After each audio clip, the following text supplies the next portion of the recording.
Romanos capítulo 8, do verso 28 até o verso 30, dando sequência à nossa série de mensagens nessa carta do apóstolo Paulo.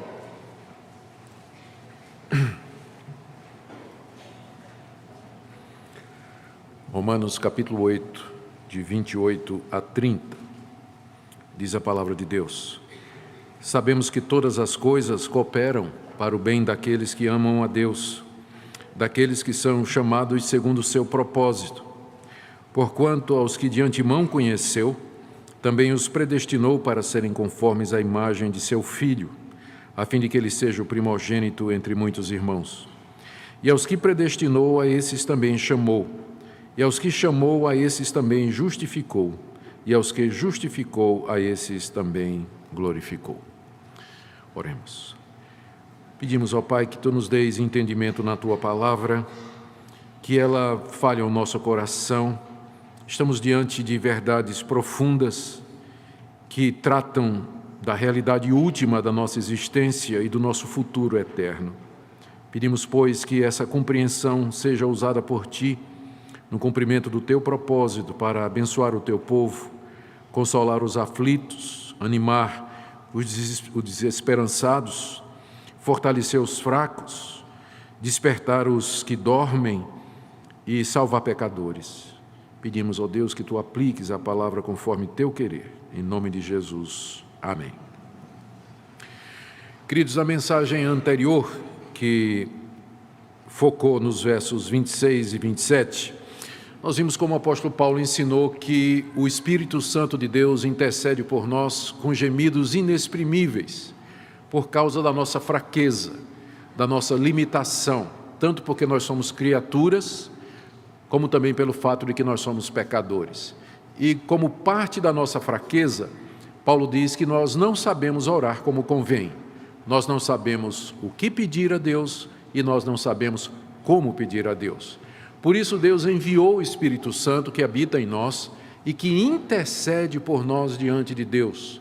E Ele faz isso tão intensamente que Paulo descreve como sendo com gemidos inexprimíveis, com gemidos que não encontram expressão em palavras humanas. Tal é o amor de Deus por nós e tal a nossa necessidade de ajuda. E essa intercessão do Espírito Santo por nós, ela, na verdade, faz parte do projeto ou do plano maior de Deus de fazer com que não somente a intercessão do Espírito, mas todas as coisas cooperem para o nosso bem, é o que ele diz no verso 28. No verso 26 e 27, o Espírito Santo intercede por nós. Do 28 em diante, Paulo diz que essa intercessão faz parte do plano de Deus, que é nos fazer o bem, fazer com que tudo trabalhe em conjunto, promovendo o bem daqueles que amam a Deus, e que isso é alguma coisa que Deus traçou desde a eternidade e que haverá de consumar no final dos tempos, no final da história desse mundo, como nós a compreendemos.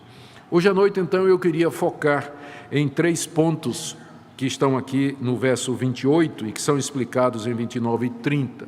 Primeiro, o que é esse bem que o apóstolo Paulo menciona aqui? Todas as coisas cooperam para o bem. Segundo, de que maneira estas coisas cooperam para o bem? De que forma Deus faz com que tudo coopere para o bem? E terceiro, quem são estas pessoas a que Paulo se refere dizendo que todas as coisas cooperam para o bem daqueles que amam a Deus? Ou seja, isso só acontece para aqueles que amam a Deus. Então, quem são estes que amam a Deus? Como nós podemos identificá-los e, na verdade, posso eu me identificar como sendo um desses? E quais são os critérios para isso? Qual é a descrição que Paulo dá aqui dessas pessoas que são alvo dessa ação maravilhosa de Deus? E no final, farei uma aplicação com o objetivo de encorajar os irmãos e que nós tenhamos graça e misericórdia para enfrentar a semana que começa hoje. Muito bem, em primeiro lugar, o que é esse bem a que Paulo se refere aqui no verso 28, quando ele diz que todas as coisas cooperam para o bem dos que amam a Deus? Que bem é esse? Bem, vou começar dizendo o que não é.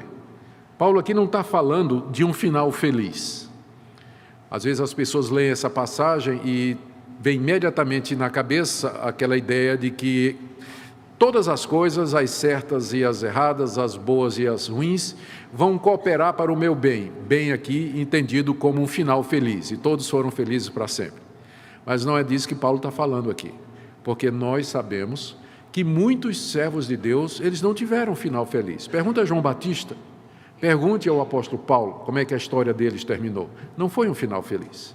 Então, nem sempre os que amam a Deus aqui nesse mundo, eles têm o privilégio de experimentar os confortos que essa vida oferece, coisas boas, coisas gostosas e um final maravilhoso. O bem aqui é outra coisa. O bem aqui deve ser entendido à luz do contexto como sendo a conformidade nossa com Jesus Cristo. Veja aqui no verso 28, depois de dizer que todas as coisas cooperam para o bem daqueles que amam a Deus, ele diz, porque Deus, na eternidade, nos conheceu e nos predestinou para sermos conformes à imagem do seu Filho Jesus. Ou seja, o bem a que Paulo se refere no verso 28 é sermos conformes Jesus Cristo é sermos como Jesus Cristo é. É isso que Paulo coloca como sendo o bem supremo dessa vida, superior a todos os tesouros, superior a todas as posses, a todos os prazeres que porventura nós possamos ter aqui nessa vida. É isso, ou é com esse alvo que Deus trabalha, fazendo com que tudo coopere para que ele seja alcançado. O bem aqui é ser parecido, é ser semelhante a Jesus Cristo. O Senhor Jesus ressuscitou dos mortos com um corpo imortal, um corpo glorificado, um corpo perfeito.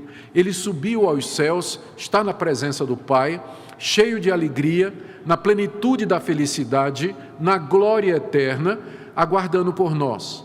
O maior bem que Deus pode dar a uma pessoa é fazer com que essa pessoa seja como Cristo é. É esse o bem aqui.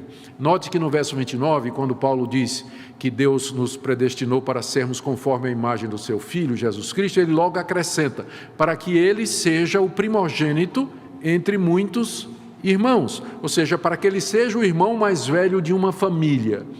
Essa família, essa irmandade que é mencionada no verso 29, é a nova humanidade que Deus está criando de dentro dessa humanidade caída, que caiu em Adão. Assim como a humanidade toda caiu em Adão, que era o cabeça da raça. Quando Adão caiu, todos nós caímos, vimos isso no capítulo 5, na sequência de exposições. Assim também Deus mandou um outro Adão, que é Jesus Cristo, e unido a ele, Deus está trazendo uma nova raça, uma nova humanidade. Então, ser igual a Cristo, ser como Cristo é o bem maior, é o destino último e final que Deus tem para aqueles que o amam. Esse é o bem que é referido aqui.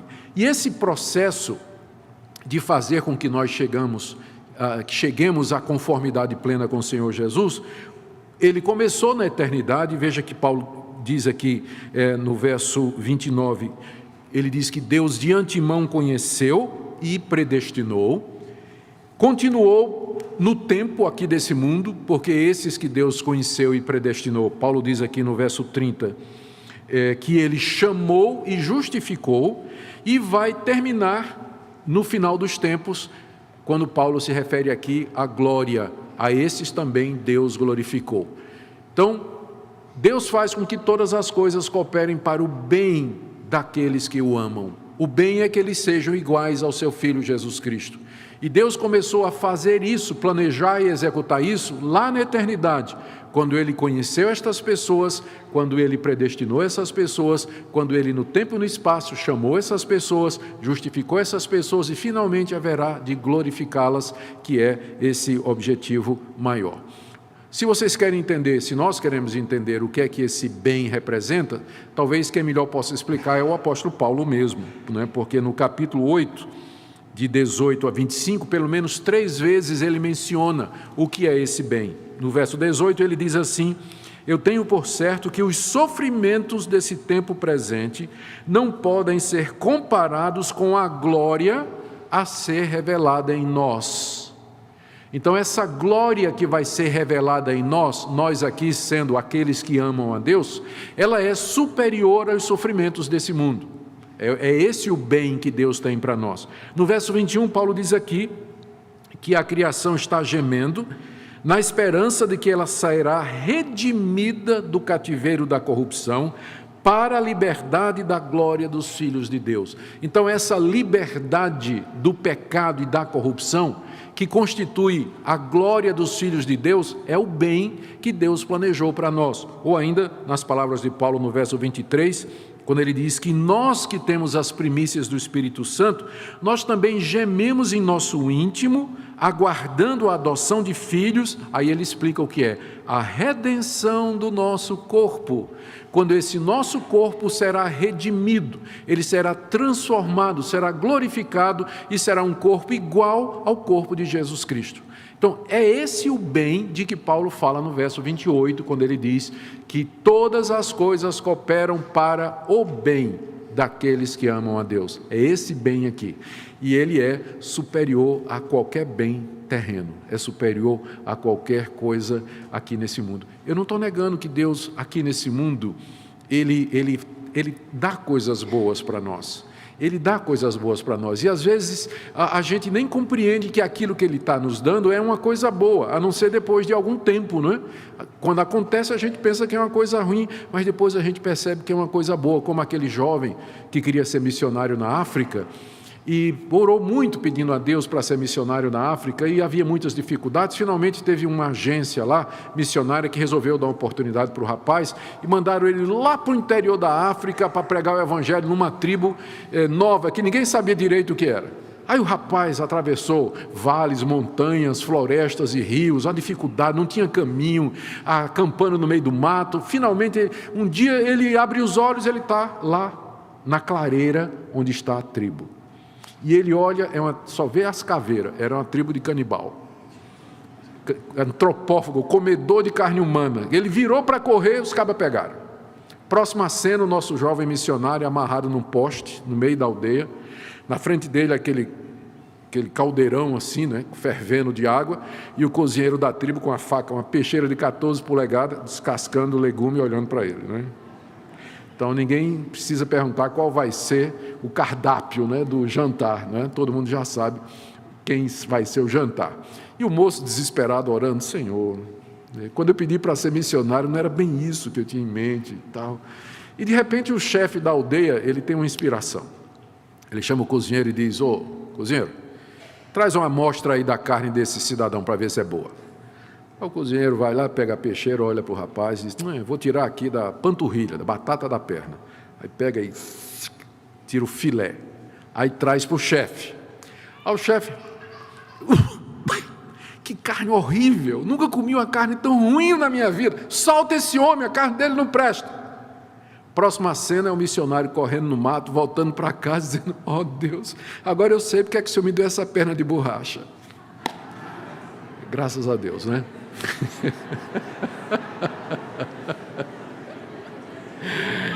Vocês estão devagar hoje à noite, né? Não estão. O processador está... A mocidade do Rio, porque eles ouviram isso no culto das 5 horas. Todas as coisas cooperam para o bem, mesmo que quando elas acontecem, no momento não parece o bem, mas aí lá na frente a gente sabe que Deus, na verdade, estava fazendo o bem para nós. Então, eu não estou negando que Deus faça isso, que Ele usa as circunstâncias que no momento não parecem boas para promover o nosso bem aqui nesse mundo. Mas o que eu estou dizendo é que Paulo aqui está falando de um bem superior. Ele está falando de sermos conformes à imagem do seu Filho Jesus Cristo, que é o bem supremo mais do que a preservação da própria vida. Então, esse é meu primeiro ponto. O bem a que Paulo se refere aqui é a conformidade com Cristo Jesus na glória eterna, processo que começa aqui nesse mundo. Segundo ponto é a maneira pela qual Deus age para que esse bem seja alcançado. Paulo diz que Deus faz, poderia ser traduzido assim, que todas as coisas cooperem ou trabalhem em conjunto para esse bem. Deus age através de todas as coisas para promover esse alvo que Ele tem na vida dos seus filhos. E que coisas são essas que Deus usa? Aqui no contexto da carta aos Romanos, há pelo menos 3 indicações. A primeira delas, sem dúvida, é a obra de Jesus Cristo, sobre a qual Paulo vem falando desde o capítulo 1, que mediante a morte de Cristo na cruz, mediante o seu sangue derramado, Deus propiciou, pagou o pecado do seu povo e justificou mediante a fé aqueles que creem. E essas pessoas são perdoadas por Deus e recebidas por Deus. Contra elas, Deus não tem mais qualquer condenação, é a afirmação, inclusive, que abre o capítulo 8. Agora, já não há nenhuma condenação para aqueles que estão em Cristo Jesus. Todas as coisas cooperam para o bem, a começar da obra redentora de Cristo Jesus, sobre a qual Paulo vem falando desde o capítulo 1 dessa carta. Segundo, aqui no contexto de Romanos, nós lemos que também as provações dessa vida contribuem para formar em nós a imagem de Jesus. Capítulo 5, a partir do verso 3, Paulo diz que nós nos gloriamos nas próprias tribulações, sabendo que a tribulação produz perseverança, a perseverança experiência, a experiência produz esperança, e a esperança não confunde, porque o amor de Deus é derramado em nosso coração. Ou seja, as tribulações dessa vida, elas são usadas por Deus para forjar em nós a imagem do seu Filho, porque o sofrimento expurga muita coisa ruim em nós e cria em nós virtudes. O sofrimento nos ensina a ser pacientes e expurga a impaciência e a rebelião. O sofrimento nos ajuda a crescer na fé. O sofrimento nos desapega das coisas desse mundo e nos faz ansiar pelo mundo vindouro. Então, todas as coisas são usadas por Deus aqui nesse mundo. As circunstâncias, as providências são usadas para forjar o nosso caráter, para que nós sejamos mais e mais parecidos com aquele que era o homem de dores e que sabia sofrer, que era o Senhor Jesus Cristo e que passou pelo sofrimento máximo por causa de nós. E em terceiro lugar, no contexto, uma das coisas que coopera para o nosso bem é aquilo que Paulo mencionou nos versos 26 e 27. O próprio Espírito Santo intercede por nós diante de Deus, porque a gente não sabe pedir. Nós não sabemos orar como convém. Às vezes nós estamos pedindo que Deus tire o espinho na carne, quando na verdade o que nós precisamos é de graça para suportar aquele espinho na carne, como o apóstolo Paulo aprendeu de acordo com 2 Coríntios capítulo 12. Então não sabemos orar como convém, mas o Espírito intercede por nós, pedindo aquelas coisas a Deus em nosso favor que contribuam para o nosso bem. Enquanto você está orando, de repente, não é? Você está no meio de uma tribulação e você está pedindo a Deus que Deus lhe livre daquela tribulação, o Espírito Santo está intercedendo, não para que você seja livre da tribulação, mas para que Deus Pai conceda a você graça suficiente para você suportar. Então, tudo colabora para o nosso bem. Deus faz com que todas as coisas, a intercessão do Espírito, a obra de Cristo, as circunstâncias e a providência dele aqui nesse mundo, tudo isso coopera para que nós sejamos semelhantes a Cristo, começando aqui nesse mundo e terminando na glória com a ressurreição. Esse é o grande plano de Deus. Esse é o propósito dele para a sua vida e para a minha. E em nome desse propósito, Deus pode tirar coisas de você, Deus pode permitir que você sofra, Deus pode permitir que você passe por durezas e aflições aqui nesse mundo, porque ele tem como objetivo alcançar em nós esse bem. Agora, o nosso terceiro ponto. Primeiro, o que é o bem, já vimos. Segundo, como Deus age para que esse bem seja obtido, nós já vimos, usando todas as coisas, a sua providência, o sofrimento, a obra de Cristo, a intercessão do Espírito. E terceiro ponto aqui, é que Deus faz isso somente em favor daqueles que o amam, que é a palavra de Paulo, no verso 28. Sabemos que todas as coisas cooperam para o bem, não da humanidade toda, mas somente daqueles que o amam. Deus faz com que todas as coisas cooperem para o bem daqueles que o amam, não para a humanidade toda. Há um sentido em que Deus abençoa toda a humanidade. Deus faz com que o seu sol, quando sai, brilhe na casa de justos e injustos. A chuva, quando cai, ela irriga a fazenda do ímpio e do justo. As bênçãos de Deus estão em todo lugar. Mas não é disso que Paulo está falando. Paulo está falando desse bem aqui, dessa graça aqui, desse favor aqui, que é sermos iguais a Jesus Cristo. Isso Deus faz somente para aqueles que o amam. É a distinção que a gente faz entre graça comum, que é o favor de Deus que é dado a toda a humanidade, indistintamente, e a graça salvadora de Deus que é estendida somente aos que são seus. Veja quem são esses então, como Paulo os descreve aqui. Paulo os descreve, depois de dizer no verso 28, se referir a eles como sendo aqueles que amam a Deus, a partir do verso 29, ele se refere a essas pessoas como aqueles que são amados por Deus. Elas amam a Deus, verso 28, porque foram primeiro amadas por Deus, versos 29 e 30. Veja, são 5 coisas que Paulo diz aqui, 5 pontos que ele diz aqui, de como Deus amou essas pessoas e como resultado essas pessoas passaram a amar a Deus. Paulo se refere a elas, primeiro, como sendo aquelas que Deus de antemão conheceu. Verso 29. Porquanto aos que de antemão conheceu, aí ele vai dizer, a esses Deus predestinou, a esses Deus chamou, a esses Deus justificou e a esses Deus glorificou, que é o bem maior, o bem final. Então está aqui toda uma sequência de 5 atitudes de Deus que identificam aqueles que Ele ama e que, como resultado, o amam também. Então vamos ver cada uma dessas atitudes de Deus que Paulo descreve aqui. A primeira é que Paulo diz que Deus de antemão conheceu estas pessoas.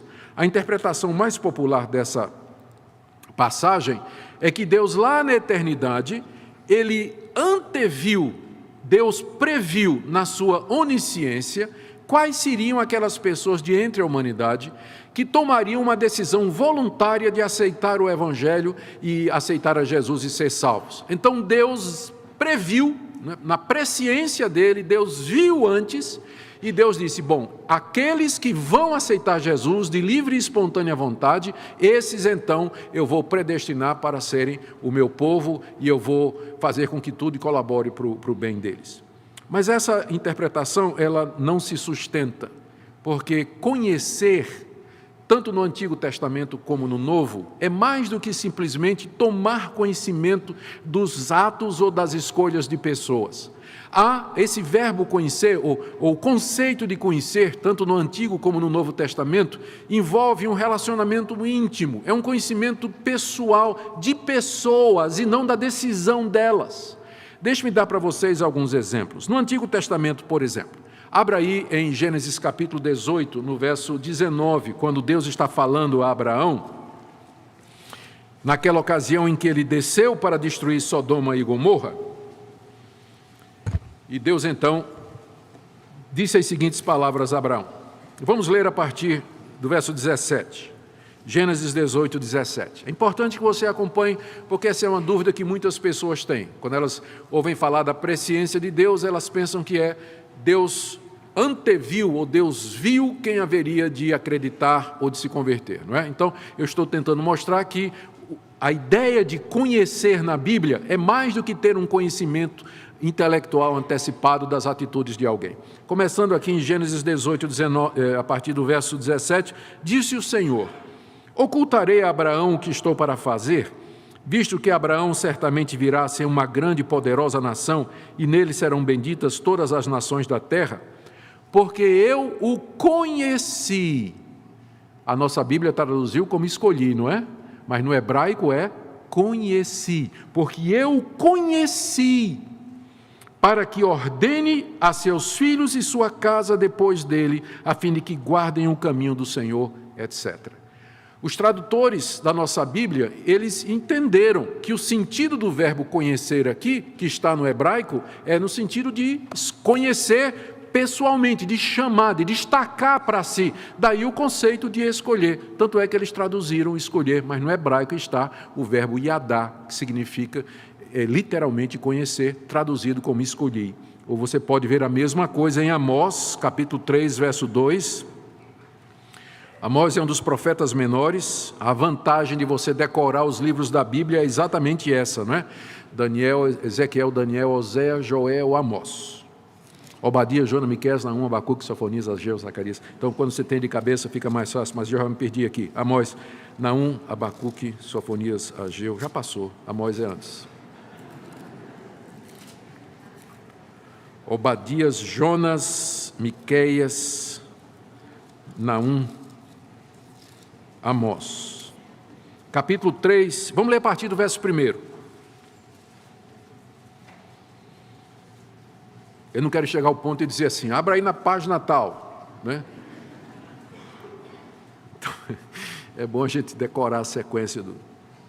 Capítulo 3, versos 1 e 2. Ouvi a palavra que o Senhor fala contra vós outros, filhos de Israel, contra toda a família que ele fez subir da terra do Egito, dizendo, agora presta atenção no verso 2, de todas as famílias da terra, somente a vós outros vos conheci.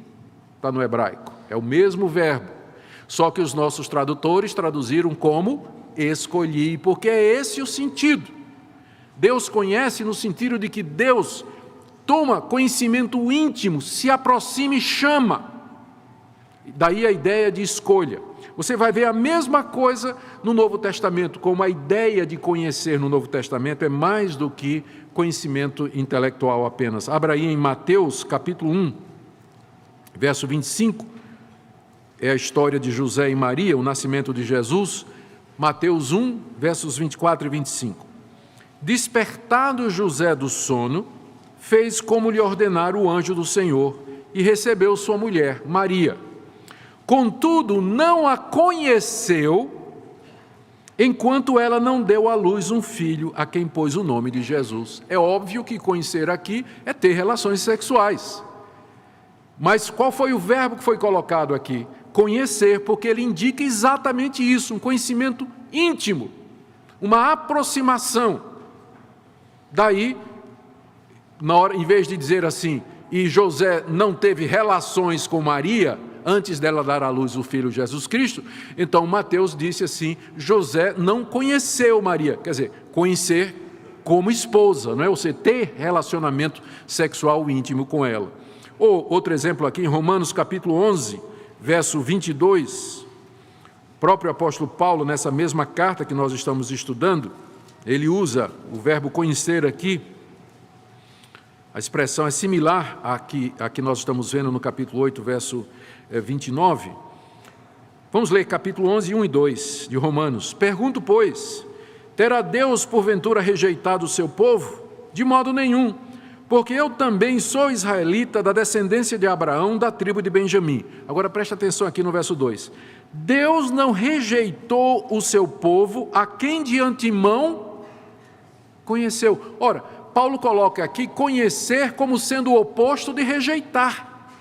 O que é o oposto de rejeitar? Aceitar, querer, amar, obter, preservar.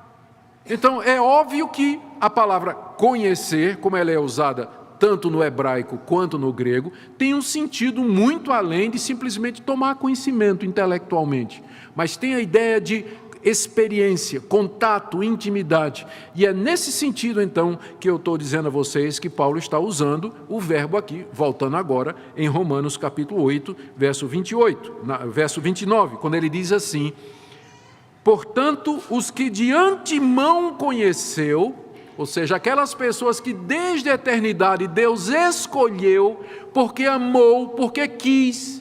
É um conhecimento íntimo, não é simplesmente que Deus assim soube que um dia elas existiriam e tomariam uma decisão por Jesus Cristo. Tanto é que a nova tradução na linguagem de hoje, que é uma das versões populares que tem hoje da Bíblia, ela já traduz essa passagem como sendo escolhidos. Ela já traz escolhidos. Os que de antemão escolheu.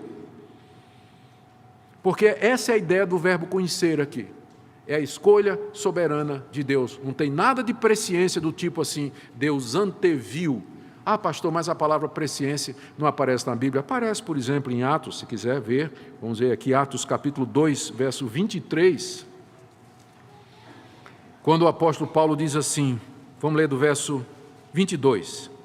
Varões israelitas, atendei a estas palavras. Jesus o Nazareno, varão aprovado por Deus diante de vós, com milagres, prodígios e sinais, os quais o próprio Deus realizou por intermédio dele entre vós, como vós mesmos sabeis. Aí ele diz, sendo este Jesus entregue a vocês, para que vocês o matassem, pelo determinado desígnio e presciência de Deus, vós o matastes, crucificando por mãos de iníquos.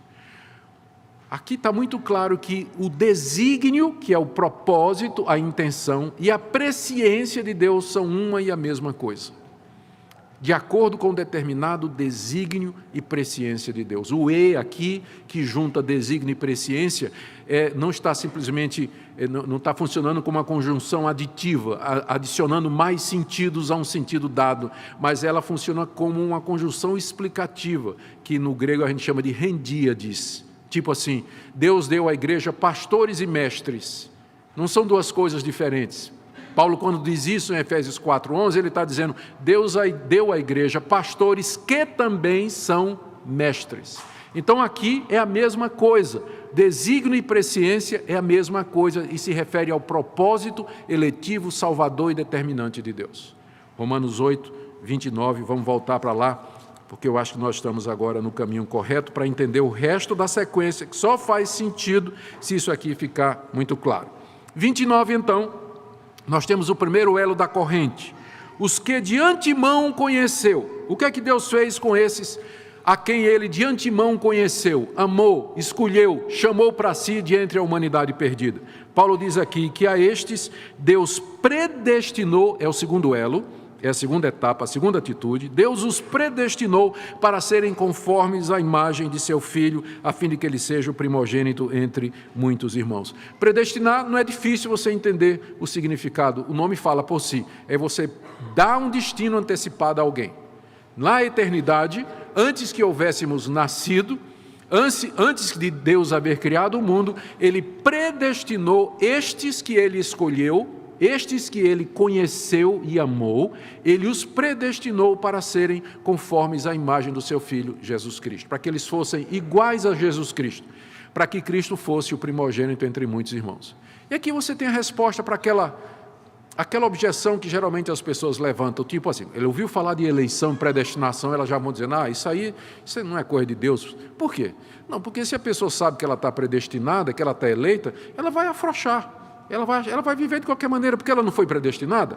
Se ela foi predestinada, ela vai ser salva. Então, ela pode viver de qualquer jeito, de qualquer maneira, viver no pecado, ir para farra, para balada, para droga, pornografia, o que for, ir para a cama com o namorado, né? Foi predestinado por Deus, vai ser salvo de qualquer maneira. Alto lá. Você não está entendendo nada de predestinação. Toda vez que a Bíblia fala de eleição e predestinação, diz com que propósito Deus nos elegeu e predestinou para sermos iguais a Jesus Cristo. Se você não é ao menos parecido com Ele, se as suas atitudes não são as atitudes de Jesus Cristo, qual é a certeza que você pode ter de que você foi eleito?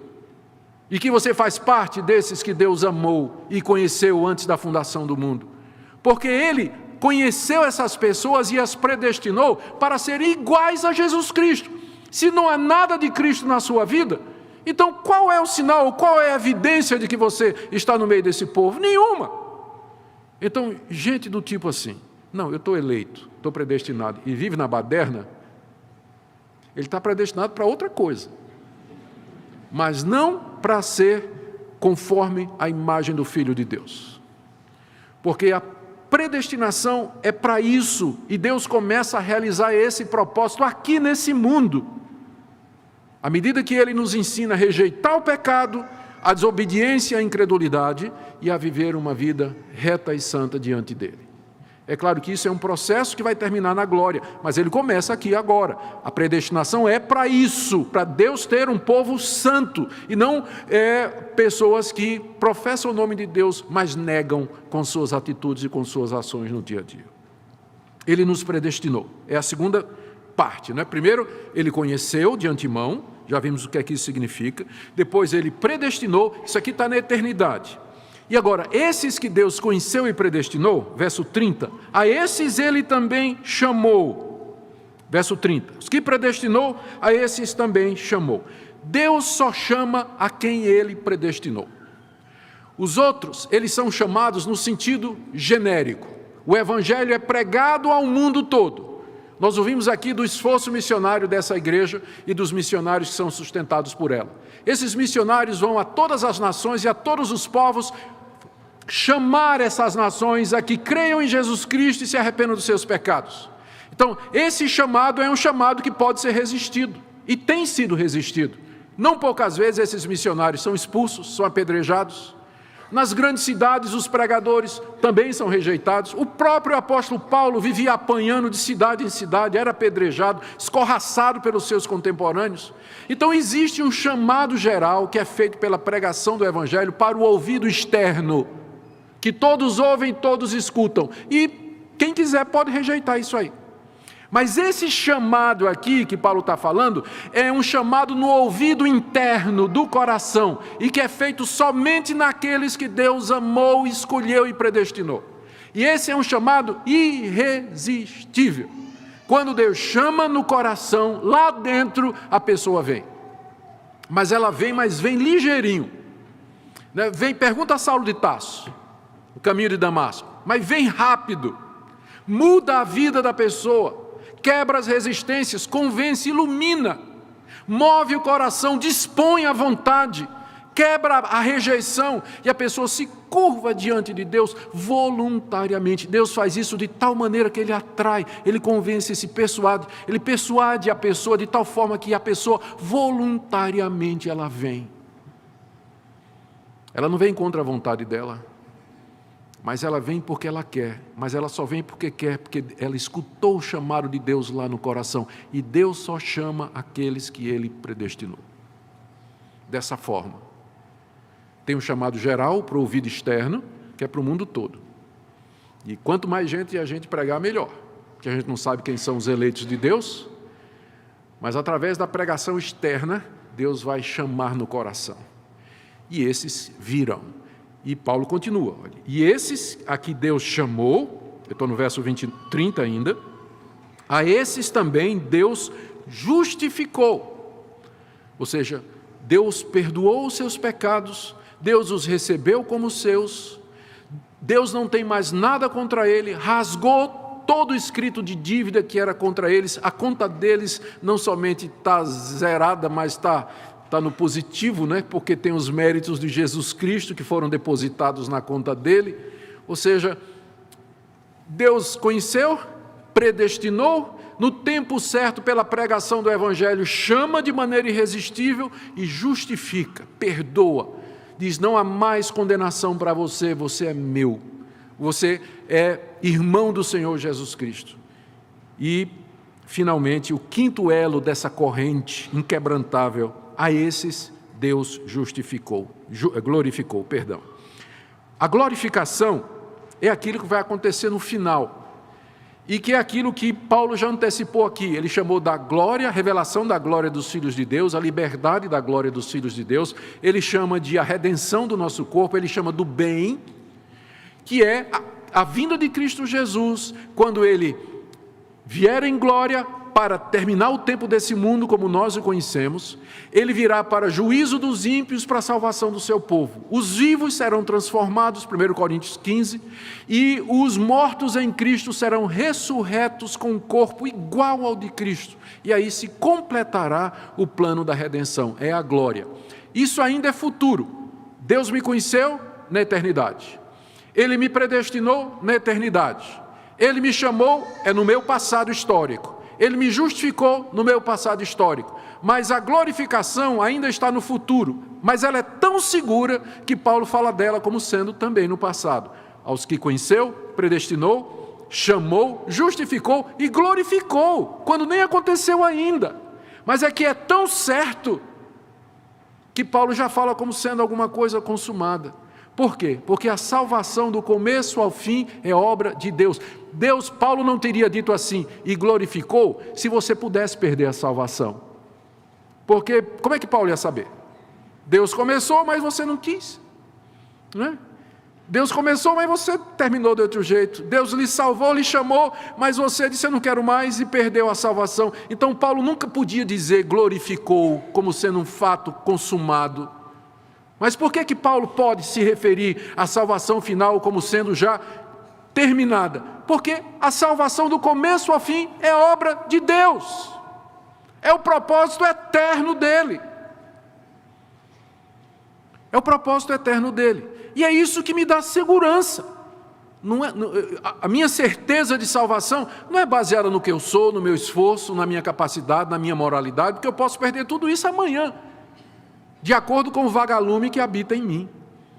Um dia ele acende, outro dia ele apaga. Você não sabe o que é isso? Você sabe o vagalume que habita em você? Habita em todos nós. Então, nós somos pessoas instáveis, completamente inconstantes, mas Deus, que é imutável e eterno e cujo propósito não muda, é Ele que garante isso. Ele conheceu na eternidade e glorificou já, porque é obra dele. É obra dele. São essas as pessoas, portanto, que amam a Deus. Por que eu amo a Deus? Porque eu fui alvo disso. Eu amo porque Ele me amou primeiro, porque Ele me conheceu, porque Ele me chamou, porque Ele me justificou e Ele me glorificou. Então eu amo a Deus. Agora volta para o verso 28. Sabemos que todas as coisas cooperam para o bem daqueles que amam a Deus. Quem são esses que amam a Deus? São aqueles que Ele conheceu, predestinou, chamou, justificou e glorificou. E estes então, porque sabem disso, eles amam a Deus, eles são gratos a Deus e vivem nesse mundo com um coração cheio de gratidão e amor a Deus, por isso que Deus fez em prol deles. Mas aí alguém pergunta, mas e quanto àqueles que não amam a Deus? Embora Paulo não diga, eu creio que nós podemos dizer com segurança, que se todas as coisas cooperam para o bem daqueles que amam a Deus, todas as coisas cooperam para a destruição e a condenação daqueles que não amam a Deus. Tudo colabora para a destruição final daqueles que não amam a Deus. As coisas ruins desse mundo, os sofrimentos desse mundo, fazem com que a pessoa se revolte contra Deus, faz com que a pessoa se rebele contra Deus, faz com que as pessoas virem as costas para Deus e se tornem ateias, por conta do sofrimento. Enquanto que o sofrimento é usado por Deus para o bem daqueles que o amam, o mesmo sofrimento, ele causa o mal, ele causa a destruição, colabora juntamente para a destruição daqueles que não amam a Deus. Quanto mais eles sofrem, mais eles se afastam de Deus. Mais eles têm raiva de Deus, mais revolta no coração. Por que é que o Senhor tirou meu filho? Por que é que o Senhor fez com que meu casamento acabasse? Por que é que minha firma faliu? Por que é que eu nasci com um defeito desses? Por que é que minha filha nasceu com um problema? Por que isso? Por que aquilo? E o coração se enche de revolta contra Deus. Todas as coisas cooperam para a condenação dos que não amam a Deus. Até as coisas boas. As coisas boas acontecem com essas pessoas e o que é que elas fazem? Transformam num ídolo. As pessoas ganham uma casa, vira o ídolo delas. Ganham um carro, é o ídolo delas. Ganham um marido, ganham uma esposa, vira o ídolo. Consegue comprar uma fazenda, é o ídolo delas. As coisas boas fazem com que elas se afastem de Deus e passem a idolatrar estas coisas, se afundando cada vez mais na incredulidade. Elas se sentem tão bem que elas acham que aquilo é uma garantia de que Deus está ao lado delas, porque afinal estou coberto de bênçãos. Tudo dá certo na minha vida, minha empresa está prosperando, meu comércio está prosperando, Deus só pode gostar de mim. E a pessoa mais e mais vira as costas para Deus e adora aquele ídolo. Todas as coisas boas cooperam para a destruição dele, porque as pessoas se sentem seguras e se afastam de Deus. Até o Evangelho, o mesmo Evangelho que Deus usa para chamar os seus eleitos, é o mesmo Evangelho que vai fazer com que as pessoas tapem o ouvido, se revoltem contra Deus, se encham de incredulidade, critiquem, digam eu não quero isso, essa fábula, essa mentira. Como Paulo diz na segunda carta aos Coríntios, o Evangelho é cheiro de vida para a vida nos que se salvam, mas é cheiro de morte para a morte nos que se perdem. Todas as coisas cooperam para a condenação daqueles que não amam a Deus. Que verdade terrível e solene nessa noite. Por isso eu quero terminar aqui, meus queridos, dizendo, verso 28, Paulo mencionou, que nós sabemos que todas as coisas cooperam para o bem dos que amam a Deus. E o conhecimento desse fato nos deveria encher de gratidão, de esperança e de conforto. Nós temos essa consciência de que Deus está agindo nas circunstâncias, em todas as coisas, para nos levar a esse final feliz, glorioso e eterno, que é semelhança com seu Filho Jesus Cristo. Por isso pode me faltar o que for, pode me faltar integridade física, saúde, pode me faltar recursos financeiros, pode me faltar amigos, pode me faltar qualquer uma daquelas condições básicas para a vida, mas eu sei que Deus está, todas estas coisas são instrumentos de Deus para o bem maior, essa glória que vai ser revelada e diante da qual os sofrimentos desse mundo não podem nem se comparar, não são nada, diante da glória que Deus está preparando para mim. Quem tem consciência disso, vive melhor. Quem sabe dessas coisas, como Paulo diz aqui, ele vive em paz no meio das tribulações, ele enfrenta as dificuldades nessa vida. Esse mundo é um vale de lágrimas, irmãos. A criação geme, marcada pelo pecado e pela corrupção. E como é que nós enfrentamos isso? Qual é a nossa esperança? A nossa única esperança é essa, é saber de que Deus em Cristo Jesus faz que tudo isso colabore para o meu bem. E eu posso não entender às vezes como aquele missionário, quando teve um acidente, perdeu a perna e ganhou uma prótese. Eu posso não entender na hora, mas eu sei que mesmo que eu não entendendo agora, Deus está no comando. Eu não preciso entender, eu só preciso confiar que Ele está no comando, que todas as coisas cooperam para o meu bem. E quando eu tenho essa consciência, então eu posso viver aqui nesse mundo. Talvez você esteja aqui essa noite e você não tenha essa convicção. Você não sabe isso, você não experimentou isso. Você não sente que você ama a Deus. E você pergunta, eu faço parte desse povo? Eu faço parte desse grupo que Deus amou, que Deus conheceu, chamou e justificou e glorificou?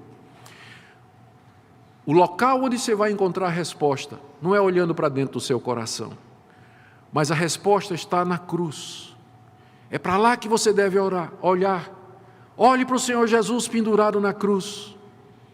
Se você pode confiar nele, se você pode crer que Ele morreu pelos pecados e o que Ele fez na cruz é suficiente para justificar pecadores, se você deseja perdão dos seus pecados e você quer confiar somente em Cristo Jesus, então não receie, venha. E Cristo receberá você. Isso já é o chamado interno do Espírito Santo. Quando você é despertado para essas coisas, quando você tem interesse nessas coisas, quando você diz, meu Deus, eu quero isso, eu preciso disso, isso já é o Espírito de Deus chamando você no seu coração. Portanto, ouça o que o Espírito Santo está dizendo a você nessa noite. E que Deus tenha misericórdia e compaixão da sua vida, e que Ele se apresente a você de maneira tal, de maneira tão irresistível, que não lhe reste outra saída a não ser se curvar diante dele e dizer, eu creio no teu Filho Jesus, eu creio no teu poder e no teu propósito de me fazer o bem. Que Deus assim aplique a sua palavra nos nossos corações nessa noite, irmãos, que Ele conforte e console o coração dos que sofrem, sabendo isso, que todas as coisas cooperam para o bem daqueles que amam a Deus. Oremos. Ó Deus, eu peço que Teu Espírito Santo aplique essa palavra no coração de todos que me ouvem nessa noite, trazendo conforto e consolo ao Teu povo, aos que sofrem, os que estão sozinhos, os que se sentem, Senhor, oprimidos, que eles possam ver o quadro maior, que há um Deus que comanda as circunstâncias e que faz com que tudo trabalhe em conjunto para o nosso bem. Eu oro por aqueles que estão aqui nessa noite que ainda não têm essa certeza, mas que desejam. Ó Deus, atrai-os, revela-te a eles de uma forma irresistível, de forma que eles com segurança possam se chegar a Ti. Eu oro por aqueles que estão aqui nessa noite que não Te amam, aqueles que não Te buscam de verdade e que estão com o coração preso às coisas dessa vida, que têm ídolos nos seus corações. Ó Deus, faze-os ver a terrível situação em que se encontram, que estas coisas a que eles se apegam, na verdade, colaboram para a destruição deles. Que eles possam abrir os olhos enquanto podem, ó Deus, tem misericórdia e chama-os na Tua graça. É o que pedimos em nome de Jesus. Amém.